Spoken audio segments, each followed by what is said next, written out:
Hi, and welcome to another episode of Authentically You, a web series that I'm basically presenting as Anna, the Black Pants Girl, to introduce you to real people. And it's turning out that my entire series for the rest of 2020 is going to be predominantly women. Although I will be interviewing men, I just have this I don't know, strong zest for women who are out there doing their thing and doing it boldly and um, lovely and basically living their truth without apologizing for it in any way and just enjoying their journey.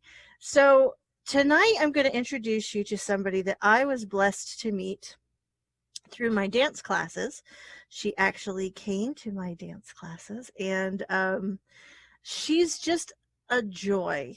If you can't tell by her smile, which I don't know how you couldn't, um, she does a lot of amazing things, and her name is Elizabeth. Is it Eaker or Aker? So it looks like Eaker, but we do Yeah, say, Aker. yeah, like Okay. tell him to buy me an acre of land. That's Okay, so Elizabeth Eaker, and it's so funny because I know her from her, I think, maiden name too, because that's in her Facebook profile. So it looks a lot like Atta Girl to me. So I've always kind of thought of her as Atta Girl, nice. Elizabeth as a girl. So this is Miss Elizabeth Eaker, or Mrs. Elizabeth Eaker. And I'd like to thank you for joining me, first of all, this evening. Well, thanks. I'm delighted to be here. This is going to be fun. Yeah. Well, here's the cool part about what we're going to do is um, essentially we're going to introduce people to just real people doing what they do. And I know personally a little bit about your chosen path that you're walking as a person and a professional. Um, but where did your journey begin? Where did you start? And do you feel that where it started actually shaped where you ended up? Well, the short answer to the last part is yes. I do feel like I've ended up where I thought I would start from a certain point of view. So, I'm from Knoxville, Tennessee. I've been here since my family moved here when I was 4. So pretty much Knoxville is home. Mm-hmm. Grew up, graduated from public school, went to the University of Tennessee. And when I was small, I always wanted to be a teacher. And so in the first grade, I wanted to grow up and be a first grade teacher. And in the third grade, I wanted to grow up and be a third grade teacher. And then I got to middle school and I wanted to be a marine biologist or an astronomer. I didn't know which one. And then I decided that research was not for me. And so I went to high school and thought, well, maybe I'll teach history or maybe I'll teach English. And then I was playing in the marching band and I also joined the advanced ensemble at my high school.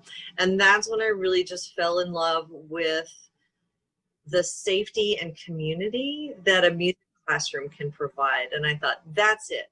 That's what I want to do. I want to make this safe place for future kids in high school to just know that here is the place where all their weirdness can hang out and they can find other weird people and it'll be okay. And that's, I mean, some of my friends, the friends that I still have from high school are the ones from band and from choir. Oh, wow. So, and now that's not a large number because I mean, I finished high school and went on with life and, college and grad school and career and went, but high school is where I really decided that music was going to be my career path. Mm-hmm. University of Tennessee, majored in music with a vocal concentration. So majored in voice and took all the education classes and finished my student teaching. And so it's funny because when I started college, I said, no way on God's green earth am I ever teaching middle school. You could just forget it. not going to happen. No, no, no, no, no, no. It's called the awkward age because they're a beautiful place in between old enough to be like to do the hard stuff, but young enough that the hard stuff is really like super challenging for them. So they're in that middle zone. And if you're not equipped to cope with that, not just by learning, also by their personalities, because they're all going through puberties and all that other jazz. So it's like, oh boy. Right. I mean, middle school was a terrible time in my life. And I'm never going back there, never in a million years. And then I got to college and absolutely fell in love with the curriculum for middle school. And I was like, oh, maybe this would be fun. Maybe this could be fun. And then lo and behold, what was the job available? Middle school music. And so I started teaching in 1990. And right? I get you. And no, it's fine. I started teaching in 1996, seven, and so I was teaching in the middle school and absolutely loved it. I fell in love with those kids, just that age group. You're right. They are in the middle. Mm-hmm. And at some point, I remember reading somewhere that when a caterpillar goes into its chrysalis, it doesn't, like, the whole thing turns into goo, mm-hmm. and then forms itself as a butterfly. And I thought, that's it. Elementary school kids are the cute little fuzzy caterpillars. Right. And juniors and seniors are starting to emerge as these butterflies, and middle school is the goo. Yeah, it is the goo. But they just need somebody to love on them and love them in their gooiness and just be gooey. And that's just what I did. So I did that for 16 years. And while I was teaching, I picked up a hobby for fun. Since I had my summers off, I started volunteering at the Oak Ridge Community Playhouse. I started auditioning for shows there. So that became like my summer hobby. So I'd teach all year, and then in the summertime, I'd go play in the musical. Mm-hmm. I mean, not literally play an instrument, but I just like play and have fun. Right. And sing and dance and act goofy myself for a change.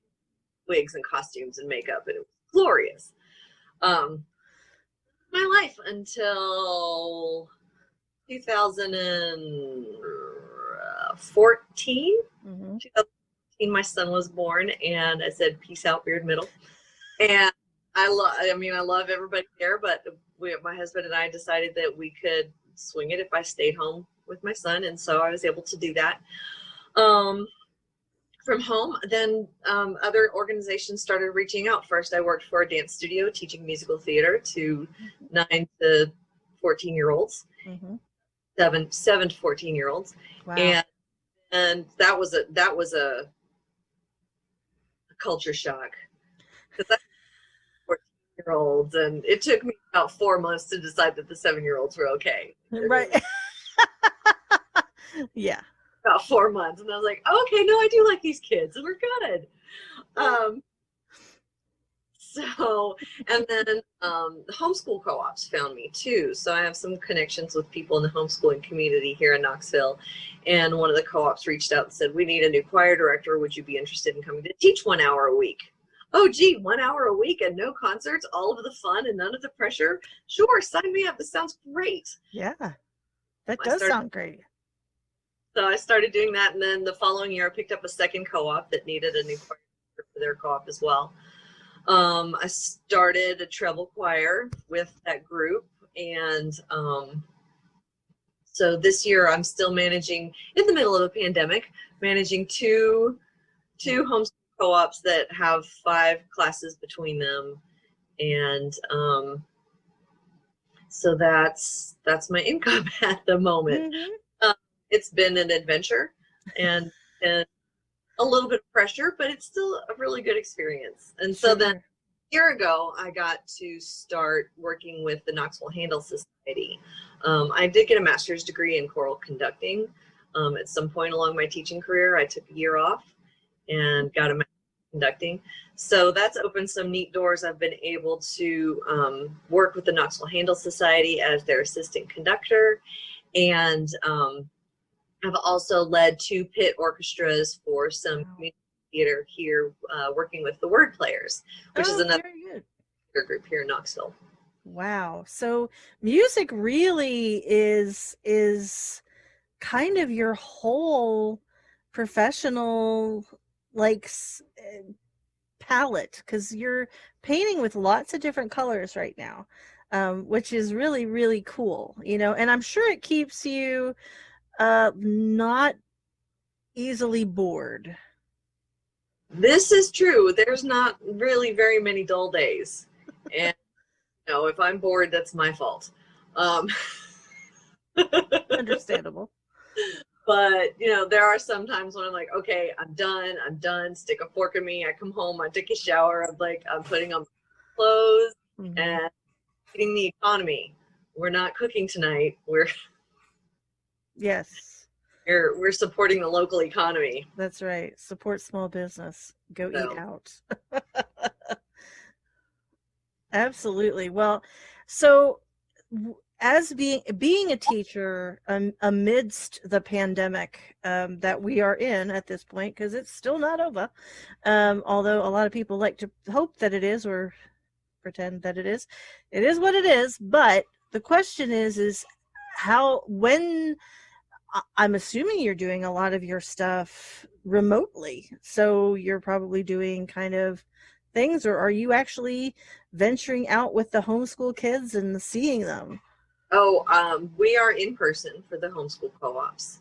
Cool. Um, so we have the CDC guidelines in place, and I've taken the leadership or the suggestions from my national organizations, the National Association for Music Education, for distancing and masks and ventilation and aerosol spread and sterilization and all those fun things. So it's a challenge because ordinarily I'd teach choir, and so we'd sing for an Mhm. hour and 15 minutes, and we don't get to do that now. So we go Yeah. outside and sing and do sight reading things outside, and then we come back inside and do some music theory stuff. I've kind of changed my choirs to be a little less focused on choral performance, since we can't stand shoulder to shoulder. Hmm. And a lot of my singers are brand new kids to singing. They've never sung anything outside of just singing in church, Right.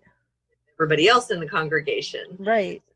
A lot of my focus this year is kind of on building their understanding of what modern worship music, how it works and how it's put together. And um, so hopefully when they're done, they'll have an understanding of how chords are structured, how songs are structured, how you can take an old hymn and add a drum beat or add a bass riff, and completely change the flavor of this 200-year-old hymn. Right. So right now I'm laying a lot of groundwork, but hopefully as the semester and the year progress, I can start to actually do some more creative collaboration for Hmm. them to collaborate, and then also to do some creating. And Well, that's awesome. So how is the Handel Society mitigating everything? Handel Society's on hiatus. Okay. Had a concert scheduled for, well, we had a scheduled concert in June, and that had gotten canceled, and then they canceled the concert that was supposed to be November 1st. I'm so disappointed too. It was going to be the Brahms Requiem, and it was going to be gorgeous, and it was going to be on All Saints Day of all things, like the Oh, day wow. after sing the Mass for the Dead. I mean, how cool is that? Wow. Yeah, no, that's good. The Lutheran girl in me is very pleased. So, Right? oh, I love liturgical. It's like, oh, but I get it. I do. we're just everything is everything is on hold. Hmm. So I'm supporting the local theaters where I can by Right. buying remote tickets or making tickets for remote opportunities. And Hmm. um And that yeah. brings up an interesting thing that a lot of people may not think about, that a lot of theater companies and theater groups have actually chosen to do some productions that are streamed, so that you can actually buy tickets for a streaming of a show or something along those lines, so that you can actually still support them. Because Yeah. you know, it is really hard for those of us who love live entertainment, live theater, live music. It's been really hard because most of us haven't been out since what, March? To Right. see the things that used to make us happy and give us a little levity. And, you know, if you are looking at ways to actually support those artists, there are ways, but you may not have thought of it. So go to their websites and find out if they're doing that stuff. Right. I can tell you about a couple of key people that I follow actually here in Knoxville. There's a jazz pianist named Wendell Werner Mhm. who does a concert every Thursday night on Facebook Live. Awesome. So then you can drop little tips in his tip jar. And, He has a virtual tip jar. yeah, well, you know, he's like, here's my Venmo or here's my That's awesome. Patreon link or whatever, so you can support. So Wendell's been doing that for months. Oh, wow. I think he started doing that in April. Yeah. So and then the Oak Ridge Playhouse the last weekend in September. So the Oak Ridge Playhouse is doing a play called The Alabama Story, which is a really interesting story about the 1950s in Alabama, and a book that tells the story of a black white rabbit and a white rabbit, and it becomes like this whole like touchstone spark for racial tensions. And they've actually staged it. It's a small cast, so they've staged it and they've filmed it, and they're going to make that available to stream, and you can pick your night. So it's a $20 ticket if it's just for one person, or $30 for a couple or a family to watch it. And so you pick your night, and then you get a 24-hour window to watch their production. That's awesome. Brilliant. And then the word players are doing and now I can't remember if this one's a staged reading. They do a lot of staged reading series, and I don't remember if it's staged or actually memorized and blocked and the whole thing, but they're doing a 2-person play based on the Loving case, the interracial the Supreme Court to abolish the rule that said interracial people could be, you know, right, racial marriages can't happen, right? So they're doing this. They're doing it outside. Oh, wow. Aaron Presbyterian, and then they're doing it at the Square Room, and they're requiring distancing and limiting the audience to 50 people, but they're still trying to get, you know, people an opportunity to do the shows. Knoxville Children's Theater is still doing performances, and so again, they're just limiting their audiences, and everybody is wearing masks and doing the distancing and washing their hands and all of the things that we have to do. But I miss. This is the second year in a row that I said I was going to audition for The Sound of Music, and I don't get to. Oh, is it an annual thing that you can audition for The Sound of Music? Oak Ridge Playhouse was going to do it last November, but they couldn't get the rights because of the touring show, and then they're going to do it this November, and now it's the pandemic. Right. Well, goodness gracious. And how do you solve a problem like Maria? To sing that song on the stage, and maybe a few more, you know, but for the problem of Maria at this time, you hand her a mask and some hand sanitizer, and you wish for the best. Your hands and keep your distance from those 7 children. You don't know, because that's going to happen. That's impossible. I don't know how that works. So you talked about when you started to actually discover that music was where you wanted to head with your life. You said that the turn happened probably in about high school. You were playing in the band and everything like that. Was there a particular, what therapists call an aha moment, where something clicked inside you and you just knew, this is really what I want to do? Or was it just something that's been a journey? I think it's so yes, all of the above. I can tell you about a click. So one of my click moments actually happened because I had said that I wanted to major in music in college, and my dad was very concerned because music programs are always the first things to get cut. And so he wanted me to double major in another field of education so that I could, a dual certification and have something in case of a backup plan. And that just never really sat right with my heart, like, but if I have a backup plan, that makes it feel like I'm not going to succeed. Right. This. So people that know me well know that my faith is very important to me. And so I had gone on a mission trip with my youth group. That's the summer after my senior year. So I'm getting ready to start UT, and I'm on this mission trip and talking to this counselor and just pouring my heart out about it. I just don't know what to do because I don't have any peace, because I want to do this, and but it came to a point, and I said, okay, I am just going to do this. I'm going to major in music, and the chips are going to fall, and it's going to happen. Mm-hmm. Darn it. So I told my dad that I was not going to, now, and, telling your dad, tell your dad. I told my dad I was not going to major in something else in addition to music, that I wanted to just major in music education because I felt like God was calling me to music education. And if God was calling me to it, then he was going to make sure that I had a job at the end of it. And so I was going to be faithful. And so my dad, who of course has to have the last word, said, so I guess God is your backup plan. Wow. Right back with, no, Dad, God is my whole plan.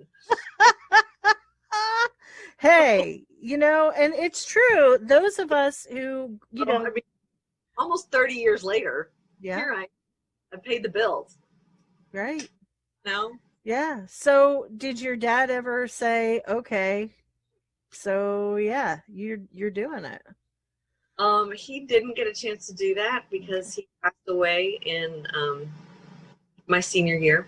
Oh, I gotcha. But I did, so I had all of, senior recitals and all of those things, right? So I had the dress, and I had the music, and I had the accompanist, and my dad, and he was not going to make it to my recital. We just knew he wasn't going to make it to my recital. So my accompanist came to my house, because we had this baby grand piano that my mother used to make us all sit down on and try to make us practice, right? Right. So, but I got dressed up in my recital dress in my living room, in my mom and dad's living room, and my accompanist came over, and I got to sing my entire recital set for my dad. That's awesome. So that's so awesome. I think he's proud of me. Oh, of course he's proud of you. Have seen me, I think he would be proud. No, and it's so hard for us who have lost parents to think about the what ifs and the wishing that they could have seen some of the things that the seeds they've planted and the faith that they've given you to actually go and do this without your quote unquote backup plan in his mind, which made him feel better. Right. That's a parent thing. I get it. Yeah, I can't fault him for it. Not a bit. Nope. But when you think about the firm foundation that he provided for you to feel secure enough to say, and go to him to say, so not gonna do the backup plan like you had suggested. Love you, but no. That's huge, because I was expecting, no offense, so I decided to go 100% and put all of my eggs in the music basket, and I was just not going to mention it. Oh, no, I'm a terrible liar. Okay, well, then that's fair. Yes. One question, you're like, yeah, no, I'm not doing anything else, Dad. I don't know what else to say. No. Wow. Well, then that's, I think you did the right thing. Moment. I think so, too. And, like I said, it's funny because it did come out, and my best friend growing up also majored in music at another college, and she and I, so we graduated high school from two different high schools, but we were at the same church, and so she majored in music her school, I majored in music in mine, and then we interviewed for the same two jobs, like 2 days. Wow. So she got the one and I got the other. Well, that's awesome.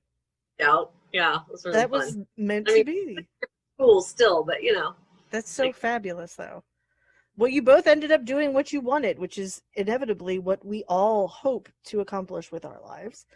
Um, and speaking of accomplishments, is there anything that you have done or accomplished so far that fills you with a sense of pride when you think about your professional life? It also could be something that fills you with pride in your personal life, because you're not just a teacher and a music director and a assistant conductor of the Handel Society. I mean, you are a woman with a family. So what in your mind fills you with just a sense of, I'm very happy that that happened. I feel good about this. So, um, professionally, I'm really proud of myself for going back to school and getting my master's degree, because when I finished my undergrad degree, I was like, and I don't want to go to school anymore. And everybody said, oh, you'll regret it. You'll never go back. You'll never go back. You'll never go back. And I went back. I taught for 6 years. And then I was like, okay, I need a break. I'm burnt out. I need to learn something I don't know. So I packed up and moved myself and my cat to Lexington, Kentucky for a year, or 15 months, and cranked out a master's degree. Wow. So I'm pretty proud of that. You should be. Yeah, That's you absolutely should be. one of my higher achievements. So with regards to the theater side of me, I have gotten to play a few dream roles that I always grew up with. Ooh, do tell. In 2008, I got cast as Eliza Doolittle in My Fair Lady, and so I know. Wow. And so 3 months after that, I got to meet Bill Snyder at the Tennessee Theater, and he was doing a backstage tour with something else I was doing. So My Fair Lady actually opened a door for me to then be in a 2-person play at Pellissippi about John and Abigail Adams. Oh, wow. Actor that had created this show. Mm-hmm. And he plays John, but the woman who usually plays Abigail couldn't come, and so they found me, and we're like, hey, can you That's be awesome. So I got to do that. And then I was in The Odd Couple with a brand new theater company called Foothills Community Players out of Maryville. And that introduced me to a friend named Mitch Moore, who's a filmographer, who's a film guy now. And so I was in one of his short films, which sounds cool, but no, it's not like, well. That's funny. So I got to be in, and that was then submitted for a film festival. And so, and that was like a whirlwind of adventure. So it went My Fair Lady, this and that, and then 2009, my mom was like, okay, your dad's gone. We've got this last chunk of money. Here's your last chunk from the trust that his life insurance left. Mm-hmm. Save it for a wedding that might never happen. I'm 30 whatever at this point, right? Save it for a wedding that might never happen, or go to Italy with this choir. And I'm like, let's go to Italy. Yeah, I would go to Italy. Yeah. And so spent 10 days traveling around with the women's choir from the University of Kentucky, and wow, beautiful places. But then end of 2009, I met this man that would end up becoming my husband. So I met him in November of 2009, and we got married in October of 2010. Wow. So, boom. But when you're 36, there's no point. I mean, like, what are you waiting for, really? One of the things that I'm kind of proud of is that I waited until he came along, because I mean, there were a couple of turkeys. I mean, there were a couple of nice guys too that just weren't for me, and but I have this sweet, wonderful husband who's really supportive of the music that I do, and his own amazing journey of faith and career changes and parenting. We've just, been on this amazing journey for 10 years. That's awesome. So then while we were engaged, I got cast with the Foothills Community Players, the Maryville group again, as Marion Peru and the Music Man. And so here I am, engaged to this guy, but kissing these 2 other guys. And I'm like, right. Hey, babe, Elizabeth loves Chris. Marion loves Harold, but that's over there. Like, Elizabeth loves Chris. Let's be very clear. that. Did he have a little anxiety about it? I don't think so. I don't think so. He did come to. Usually they understand. I don't know if he came to every show because he couldn't stand not being around me, or if he just had to watch. I don't know. He was checking in on you. No, no, no, I no, love not. it.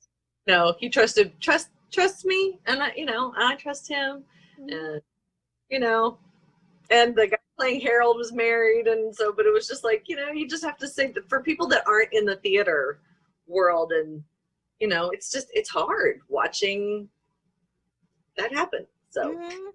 But I think that it's part of like that's an expectation of that career. Like if you're going to be in some sort of theatrical career, you're going to be mourning people that you don't have an actual relationship with it as a person.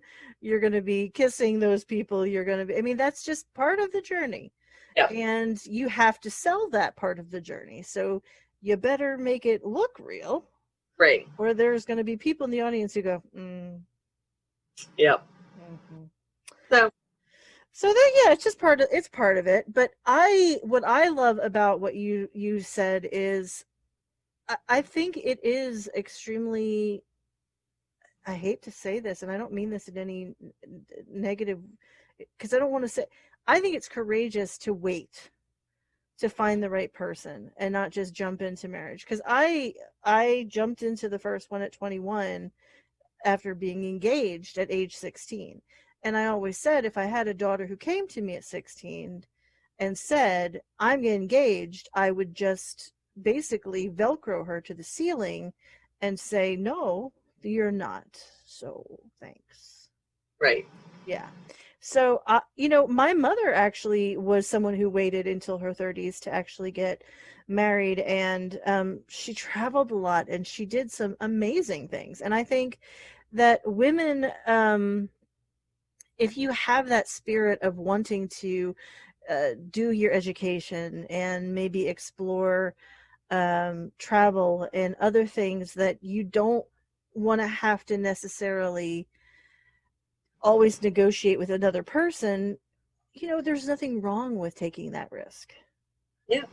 Yeah, and no one, thankfully, we're not in a day and age where someone is going to look at us as women and say, "Well, it's never going to happen for you because what, you're 27, you'll never get married." I mean, that's the kind of attitude that used to happen back, well, I don't know when, because I didn't do my research on that, so I can't tell you.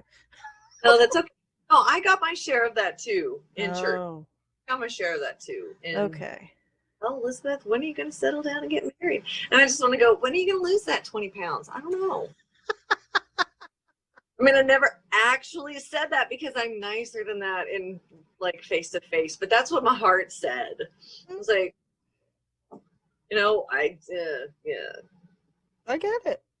yeah, I would rather be single forever than married to a turkey. So, I get it. I do. not a turkey. And I found one. He's not a turkey. That's He's awesome. he's just the best. And yeah, we've been on some amazing adventures, Chris. So, Well, that's always the way that you want to do a relationship, a partnership. It's like two people who just get it and they start off on that new journey of life together. And, they've got each other's backs and they give each other a healthy dose of freedom as well to explore what makes them tick. mhm. And a healthy relationship allows for that, for sure. Absolutely. So the big question is, if you looked back on everything and you thought about if anything you would have done differently, was there anything that sticks out? So I was a really awkward, ridiculously awkward child. And if I could go back, I was thinking about, I think there were a couple of boys that I wish that I had taken a risk on, Ah, but you know, whatever. I get that. No, I think a lot of it is we realizing those little opportunities. Because I have a few that I would be like, if I had had the guts back then to just say, "Hey, would you like to go on a date?" or something along those lines. I wasn't that girl. No. No. And well, and the other thing, I wish that I had decided that dance was important as it is to me now. Hmm. I wish that I had the dance skills that You have them. I don't, well, I have them now, sort of, maybe a little, but only because I started taking dance classes at age 30. Doesn't matter when you start. Doesn't So it's matter. right, it doesn't matter, but I would like things, I wish that I had more of that dance discipline earlier, but And I can understand the desire, but it's a lot like the disciplines you've already learned, like practicing and any kind of instruments that you've ever learned involves practice and the sourness of the beginning when your parents are like, maybe this isn't a good idea because, Brene Brown calls those the cleaned up version of her phrase is the terrible first time. oh, yeah, that would be a good way to describe it. Because you're just bad at it and you feel very vulnerable and very awkward and you hate feeling vulnerable and awkward and you hate not being good at something. And so you don't Yeah. try, don't want to suck. And so you just don't. And that's when we like lose our fire and we lose like, Hmm. and that's really model for and then also for my students, like I want them to see that I am taking risks, that I am trying new things, that we're all gonna sit down and learn to play the ukulele together, by golly, because we can't sing right now. So we're all learn to play the ukulele. Hey, I Which think it's great. and You're so teaching them a self accompaniment exactly. skill. That's huge. And then they can use that to noodle, doodle, doodle and compose. Hmm. They I think that's great. So I think if you had the opportunity to go back and give your younger self just a couple of words of advice, what would you say to a younger you? Because inevitably, this is advice that somebody who might be watching this may need to hear right now. right. Um I would tell younger Elizabeth that there are people that really do like her, that she really has some likable qualities and that she is really likable. It took me probably until I was 20 to realize that I was a likable person. Okay, you broke up a little there. What age? 20. I was Wow, 20 girl. Okay. before I finally had that, oh, like I'm not a pain in their butt. They're not tolerating me. They really do like I'm not just being tolerated. Right. That I was really, that my presence was appreciated. Mm-hmm. And I wish that I had realized that sooner. Mm-hmm. And then that had, and I wish that had sunk home sooner, because it probably was another 10 years before I was really happy in my skin. And I'm still working on that, just It's a working on work just in progress. so. And I think all of us as women go through periods of time where we're continuing to have that work in progress kind of journey, just because we do experience different things that change physically, different, our bodies go through so much. I mean, you've had a child, you know so it's like we go through all of this, and it's like you have to adjust every time, no matter what the situation is. Even if you are a adoptive parent, your whole mindset has to change because now you're responsible for another person. You know what I mean? There's so many different like little variables that just shift. And you go through that little period of time where you get the butterflies and go, can I do this? I don't know if I could do this. What was I thinking? Maybe maybe I bit off more than I could chew here. Yes. Why didn't I just cancel class and call it good? Yeah, We're caught in the middle of a pandemic before with a I get mask outside I get it. I do. weather. But no, I think you are, so I'm going to confirm for you because you are extremely likable and I adore you, and I at the beginning of the pandemic, for people who don't know you, she started this little porch singing series that she was doing on her Facebook, and she's actively taking requests, which I was impressed about. But it was so nice to hear somebody just out there doing what made them feel alive and happy, and give a little bit back to others who were wanting that joy as well. Because it was really scary when we first went into lockdown. So we had never been in a situation where it was like, we have to protect ourselves, and that means you can't leave your house. It was the craziest. Yeah, like I don't know, and I tell people, you know, because we just experienced 9/11, which was yesterday. I said 9/11 had shades of feelings of not knowing where to go, what to do. You were stuck at, you stayed at home because you didn't know. So there were shades of it, but nothing like this. This was like a, okay. So hopefully it'll get back to normal at some point, but you know, Yes. like, Time we persevere. absolutely.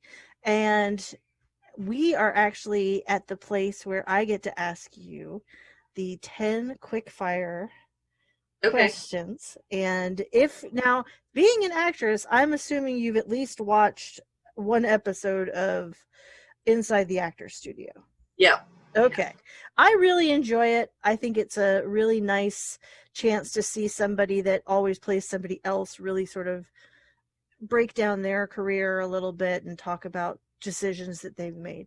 So the 10 questions I'm going to ask were originally created by Bernard Pivot, for Bouillon de Culture. I am probably killing that. And Come on, you were a ballet dancer. You should know how to say these phrases. I know how to write it and I know how to say the ballet words. And then I have tried to learn French, and I am annoyed by the amount of letters that you don't pronounce. I tried to learn French too because a parent once requested a French madrigal, and so I was like, hey, I will teach this choir a French madrigal, and nobody learned it. But it was hard. It was Yeah. this really, I mean, it was a very, very, very difficult piece, and it was beautiful, but Yes.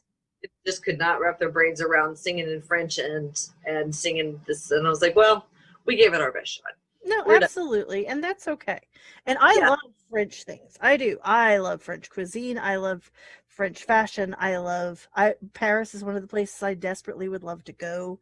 Um, and yet I sat and tried to learn French through, what is it? What's that? Rosetta Stone? Oh, I yeah. got to écrit, which I think is reading. I don't know, remember what it is, but there's letters that you don't pronounce, and I just feel like you could save money by not including those letters. Just reduce your problems. But anyway, the 10 questions were made famous on that French series, but then most of us in America learned that this was the way that James Lipton ended his Inside the Actors Studio. So they're not meant for you to overthink. Just say how you feel. If you do need to give a little explanation, I'm not going to be mad at you. I'm not going to go, I just want one word answers. No, you're, Okay. do what makes you happy. Okay, so here we go. What is your favorite word? Grace. Good word. What's your least favorite word?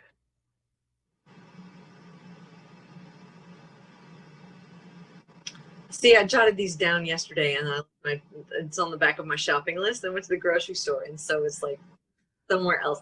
My least favorite word has got to be stupid. What turns you on creatively, spiritually, or emotionally? That moment in rehearsal where everything just locks in. Where you Goosebumps. turn that corner, right? And it's just like, and you suddenly have this magical musical moment. And it's always in a rehearsal. It's almost never in a performance. Hands down. Yeah, That that's, we're just synergy. yep, it clicks. What turns you off? Crappy attitudes. All right. And you can edit this however you darn well please, but what's your favorite curse word? Oh, I love picking this one because it's dagnabbit. That's a good word. I can't even say that. Dagnabbit. Dagnabbit? Dagnabbit. That's a good word. What sound or noise do you love? My son, when he belly laughs. Best sound ever. I can see that. What sound or noise do you hate?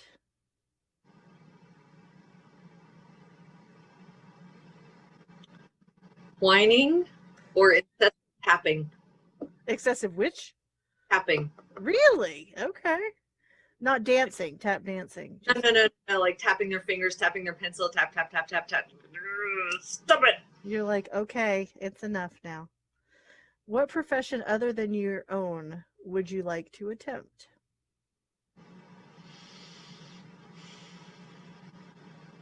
I've thought about becoming a spiritual director or a life coach. Oh, I could so see that. Something like that. Mm-hmm. What profession would you not like to do? Anything in administration. Do it.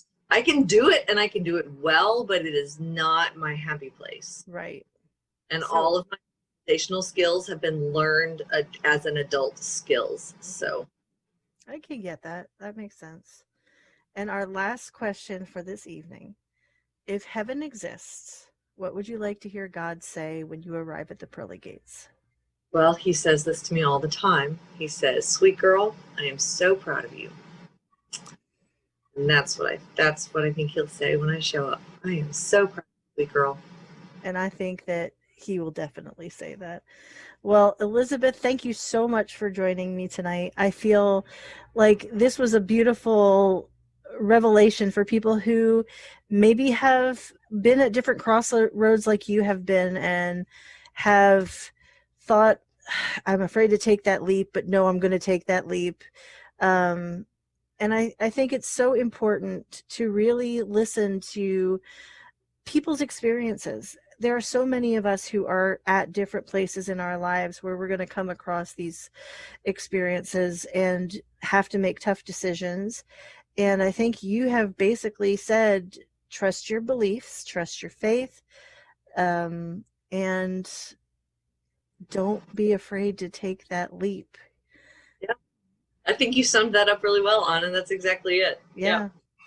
Well, it has been a genuine pleasure talking to you tonight, and I hope that everything chorally, vocally returns to normal, where you can sing out loud and spray particles of nonsense into the air so that no one has to worry about getting sick.